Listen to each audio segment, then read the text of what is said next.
Tanpa kita sadari, terkadang kita banyak melakukan kesalahan dalam mengambil keputusan finansial. Jumlah pendapatan Anda mungkin tidak bisa dibilang sedikit, tetapi kenapa uang yang kita miliki sangat terbatas, bahkan jatuh dalam jeratan hutang? Pendidikan finansial tidak kita dapatkan dalam formal maupun non-formal. Namun, jika kita bisa lebih terbuka, pendidikan tidak identik dengan sekolah atau kampus. Jalanan pun bisa menjadi tempat kita belajar. Ini bukan memandang remeh pendidikan, tapi memandang bahwa kehidupan nyata juga memiliki fungsi seperti sekolah dan kampus. Pendidikan formal hanya mengajarkan kita untuk mencari uang, bukan mengelola uang. Pendidikan profesional hanya mendidik kita bagaimana cara mendapatkan penghasilan, bukan untuk melipat gandakan kekayaan atau meraih kebebasan finansial. Dengan mengolaborasikan ketiganya, pendidikan formal, pendidikan profesional, dan pendidikan finansial, kita akan mendapatkan senjata yang ampuh menghadapi kehidupan. Sekaranglah saatnya kita menginvestasikan waktu dan uang untuk belajar pendidikan finansial.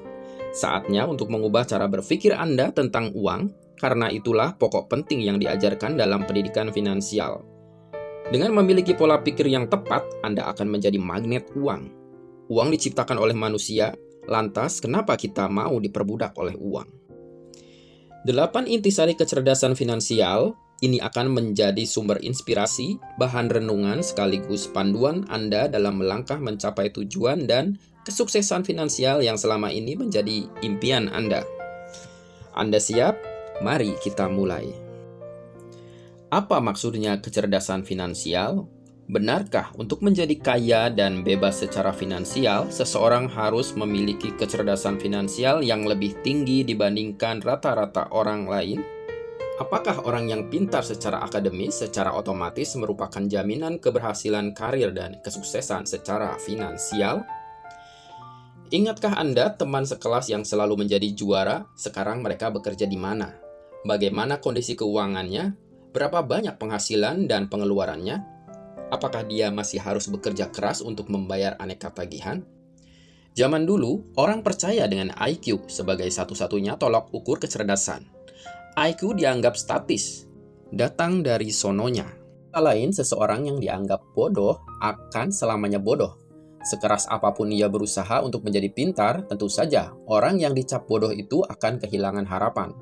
Sebab mereka terlanjur percaya bahwa nasib selalu berpihak pada mereka yang pintar. Akibatnya, mereka jadi enggan berusaha karena tidak ada harapan. Pada akhirnya, mereka jadi bodoh dan miskin betulan. Celakanya, orang yang mengaitkan keberhasilan karir dan kekayaan dengan berapa IQ yang dimiliki, mereka yang memiliki IQ tinggi dianggap berpeluang jauh lebih besar untuk menjadi kaya dan sukses. Orang yang nilai rapor dan indeks prestasinya tinggi, otomatis kelak saldo rekening banknya juga tinggi.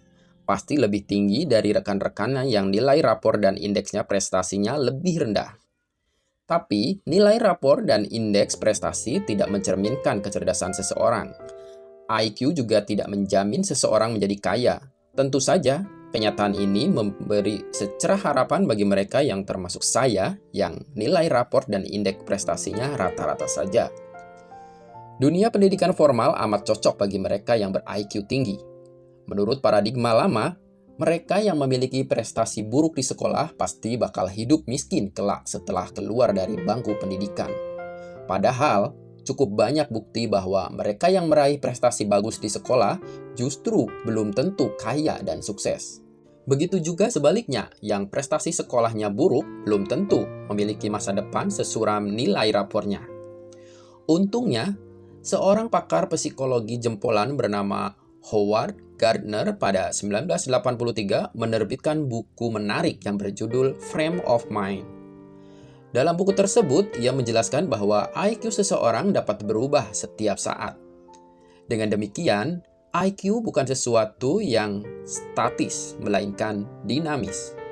Orang yang dulu ber-IQ tinggi bisa saja menjadi bodoh setengah mati kalau dia tidak rajin mengasah otaknya. Banyak orang yang setelah lulus kuliah langsung merasa pendidikannya sudah selesai. Mereka berhenti belajar, malas membaca, enggan memperbaiki diri, dan menolak belajar hidup dalam dunia nyata. Bagi kebanyakan orang, wisuda dianggap sebagai ending dari suatu proses belajar. Setelah wisuda, segalanya selesai. Karena tidak lagi berpikir, mereka jadi bodoh. Otak kalau jarang diajak berolahraga akan semakin rendah kinerjanya. Padahal tidak, wisuda atau kelulusan dari sekolah justru merupakan awal belajaran hidup. Kita keluar dari kampus A atau sekolah B untuk memasuki alma mater baru, yaitu dunia nyata. Dalam dunia nyatalah kita benar-benar eksis sebagai manusia. Dalam dunia nyatalah dimulai kehidupan kita yang sesungguhnya. Selain fakta bahwa IQ dapat berubah, Gardner mengeluarkan pendapatnya yang jitu bahwa jenis kecerdasan manusia itu bermacam-macam. Menurut Gardner, sejatinya ada 8 jenis kecerdasan manusia yang sama pentingnya, yaitu: pertama, kecerdasan verbal linguistik. Kedua, kecerdasan numerik. Ketiga, kecerdasan ruang. 4, kecerdasan musikal. 5, kecerdasan fisik. 6, kecerdasan interpersonal. 7, kecerdasan intrapersonal. Dan yang ke-8, kecerdasan alam.